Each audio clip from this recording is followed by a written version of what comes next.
Hello, പുതിയ വീഡിയോയിലേക്ക് എല്ലാവർക്കും സ്വാഗതം. ഇന്ന് വന്നിട്ട് 2 പേഷ്യൻറ്റിനെ കൊണ്ട് ഹോസ്പിറ്റലിലൊക്കെ പോയിട്ട് നെട്ടയിൽ കഴിക്കാൻ വേണ്ടി പോവുകയാണ്. പേഷ്യൻസിനെ കാണിച്ചു തരാം. എപ്പോഴും ഉള്ള പോലെ തന്നെ ഒരു പേഷ്യൻ്റ് ഉള്ളിൽ.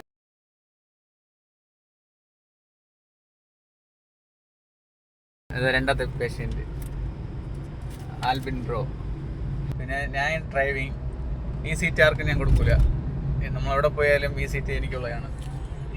അപ്പോൾ നെട്ട പോയിട്ട് അവിടുത്തെ വിശേഷം എന്തെന്ന് പറയാം. നമ്മളിപ്പോൾ നിൽക്കുന്ന പ്ലേസ് വന്നിട്ട് നെട്ട ചെക്ക് പോസ്റ്റാണ്. നമ്മളെ നാട്ടിലുള്ളവർക്ക് സ്പെഷ്യലായിട്ട് ഇഷ്ടപ്പെട്ട ഒരു സ്ഥലമാണ് നെട്ട. എന്തെന്ന് വെച്ചാൽ നല്ല വ്യൂ കിട്ടും, നല്ല പച്ചപ്പുണ്ട്, നല്ല എയർ കിട്ടും. പിന്നെ എപ്പോൾ വന്നാലും ഒരു നല്ലൊരു മഴക്കോളം അങ്ങനെ കറങ്ങി നടക്കും. പിന്നെ ഇവിടുത്തെ മൈനസ് എന്ന് പറയുന്നത് റോഡാണ്. എന്തെന്ന് വെച്ചാൽ ചെറിയ റോഡാണ്. 2 സൈഡിൽ നിന്നും വലിയ ലോറിയൊക്കെ വരണമെങ്കിൽ അങ്ങോട്ടും ഇങ്ങോട്ടും പോകാനൊക്കെ നല്ല തടസ്സമായിരിക്കും. നെട്ടയിൽ വന്നിട്ട് തന്നെ നിറയെ കുറേ ദിവസങ്ങളൊക്കെ ആയിട്ടുണ്ട്. പണ്ട് 12th പഠിക്കുന്ന സമയത്തും കോളേജ് തുടങ്ങിയ സമയത്തൊക്കെ ഞാൻ ഫോട്ടോഷൂട്ടിനൊക്കെ പോകുമായിരുന്നു. നിറയെ ഫോട്ടോഷൂട്ടിനൊക്കെ പോകുമായിരുന്നു. അപ്പോൾ നമ്മൾ മെയിനായിട്ട് പോകുന്ന പ്ലേസ് വന്നിട്ട് നെട്ട, പൂവാറ്, പൊഴിയൂർ, സോമതീരം, തിരുവനന്തപുരം, പിന്നെ വിഴിഞ്ഞം, അവിടെയൊക്കെയാണ് മെയിനായിട്ട് ഫോട്ടോഷൂട്ട് പോണത്. അങ്ങനെ നെട്ടയിൽ നിറയെ ടൈം വന്നിട്ടുണ്ട്. പിന്നെ നമ്മൾ പോകുന്ന വഴിയിൽ തന്നെ നിറയെ ഹോട്ടൽസ് നമുക്ക് കാണാൻ പറ്റും. ഇവിടെ ഏത് ഹോട്ടലിൽ കയറിയാലും ശരിക്കും നല്ല ഫുഡ് കിട്ടും. വണ്ടി എങ്ങനെ പാർക്ക് ചെയ്തിട്ട് നമ്മൾ എപ്പോഴും വരുന്ന നമ്മളെ സായ് ഹോട്ടൽ, എപ്പോഴും അല്ല ഇടയ്ക്കിടയ്ക്കൊക്കെ വരുന്ന സായ് ഹോട്ടലാണ് എന്നും കഴിക്കാൻ വന്നിട്ടുള്ളത്. നമ്മൾ അകത്തുപ്പോൾ ഇവിടെ നേരെ പോയത് ഫസ്റ്റ് മീൻ സെലക്ട് ചെയ്യാനാണ്. ഇവിടെ വന്നിട്ട് നിറയെ ഏറ്റവും വലിയ നല്ല മീനുകളൊക്കെ ഉണ്ട്. ഫ്രഷ് മീനാണ് എല്ലാം. അതിൽ നമുക്ക് ഇഷ്ടമുള്ള മീൻ നമ്മൾ പറഞ്ഞാൽ അവർ നല്ല മസാലയൊക്കെ ഇട്ട് നല്ല രീതിയിൽ പൊരിച്ച് തരും. ഇതെന്തൊരു മസാലയാണ്? ഇത് മല്ലി, മുളക് അങ്ങനത്തെ ഐറ്റംസ് എല്ലാം വരും. വേറെ കലപ്പടമൊന്നുമില്ല, ആ പരിപാടി ഇല്ല. അത് കഴിച്ചു നോക്കുമ്പോൾ അറിയാമല്ലോ. അതെ.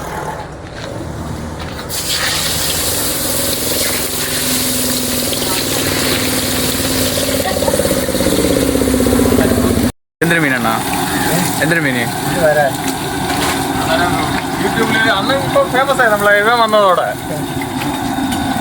വീഡിയോ യൂട്യൂബിലേക്ക് ഇടും, കുഴപ്പമില്ലല്ലോ. ഇടണം, ഇട്ടാലെയാണെന്ന് ഇടുമ്പോൾ തന്നെ നമുക്കൊരു പേരാവും. നല്ല പുഴയുടെ അടുത്തിരുന്നിട്ട് അടിപൊളി മീൻ കഴിക്കാം. കട എത്ര മണി തൊട്ട് എത്ര മണി വരെ കാണും? രാവിലെ 9 മണിക്കൊക്കെ പടിഞ്ഞ് റെഡിയാവും. 9 മണിക്ക്. 9 മണിക്കെന്ന് പറഞ്ഞാൽ ചിലപ്പോൾ നേരത്തെ അതിന് മുമ്പേ ആവും. ചിലപ്പോൾ കപ്പ കിട്ടാൻ താമസിച്ചെങ്കിൽ കുറച്ച് ലേറ്റാവും. അത്ര തന്നെ. പിടിക്കുന്നതാണോ നമ്മൾ മേടിക്കണം? വേഗം ഞായറാഴ്ച ഉണ്ടാ ലീവാ? അവധിയൊന്നുമില്ല. ദുഃഖവെള്ളി അന്ന് മാത്രം ലീവ്. ഉണ്ടായിരുന്നില്ലേ? ഇപ്പം നമ്മുടെ സംസാരിച്ച അണ്ണനാണ് കടയിലെ മുതലാളി. നല്ലൊരു മനുഷ്യനാണ്. നല്ല രീതിയിൽ കസ്റ്റമർ അടുത്തൊക്കെ സംസാരിച്ച് ഡീൽ ചെയ്യും. ഇവിടുത്തെ സ്പെഷ്യൽ എന്ന് പറയുന്നത് നല്ല ചട്ടിച്ചോറും നല്ല ഊണും പിന്നെ ഇവിടുത്തെ നല്ല മസാലയൊക്കെ ഇട്ടിട്ടുള്ള ഫിഷുമാണ്. പിന്നെ കപ്പയും. ഇത്ര ഐറ്റങ്ങളാണ് ഇവിടെ എപ്പോഴും കിട്ടും. മീനൊക്കെ ആണെങ്കിൽ നല്ല മൊരുന്ന് നല്ല സ്പൈസി ആയിട്ടാണ്, നല്ല അടിപൊളിയായിട്ടിരിക്കും. പിന്നെ എപ്പോൾ വന്നാലും ഇവിടെ നല്ല ആളും തിരക്കായിരിക്കും. കൂടുതലും ഫാമിലീസ് അവരൊക്കെ തന്നെ കൂടുതലും വരും. ഫാമിലീസ് പിന്നെ ഫ്രണ്ട്സ് അങ്ങനെയൊക്കെ തന്നെ കൂടുതലും വരും. പക്ഷേ ഇന്ന് വന്നിട്ട് നല്ല ആൾ കുറവായിരുന്നു. അങ്ങനെ ഒരു 5 മിനിറ്റ് വെയിറ്റ് ചെയ്തതിന് ശേഷം നമുക്ക് നല്ലൊരു പഴങ്കഞ്ഞി വന്ന്, 3 പേർക്കും പഴങ്കഞ്ഞിയാണ് ഓർഡർ ചെയ്തത്. 3 പേർക്കും പഴങ്കഞ്ഞി വന്ന്.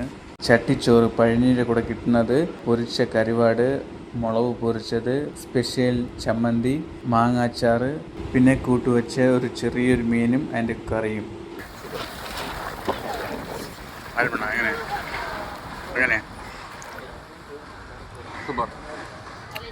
പിന്നെ ഒരു 5 മിനിറ്റ് കഴിഞ്ഞതിന് ശേഷം നമ്മൾ ഓർഡർ ചെയ്തിട്ടുള്ള വലിയ പൊരിച്ച മീൻ അതിനെ കട്ട് ചെയ്ത് പീസാക്കി നല്ല രീതിയിൽ മസാലയൊക്കെ ഇട്ട് പൊരിച്ച് ഫ്രൈ ചെയ്ത് കൊണ്ടുവന്ന്. ടേസ്റ്റിനെ പറ്റി പറയാൻ വാക്കുകളില്ല. നല്ല ക്വാണ്ടിറ്റിയിൽ നല്ല സ്പൈസി ആയിട്ട് നല്ല രുചിയായിട്ടിരിക്കും. അപ്പോൾ ഇന്നത്തെ വീഡിയോ ഇത്രയും തന്നെ. അടുത്ത് പോകെ നമുക്ക് നല്ല വീഡിയോയിലൊക്കെ കാണാം. അതുവരെ ബൈ, താങ്ക് യു.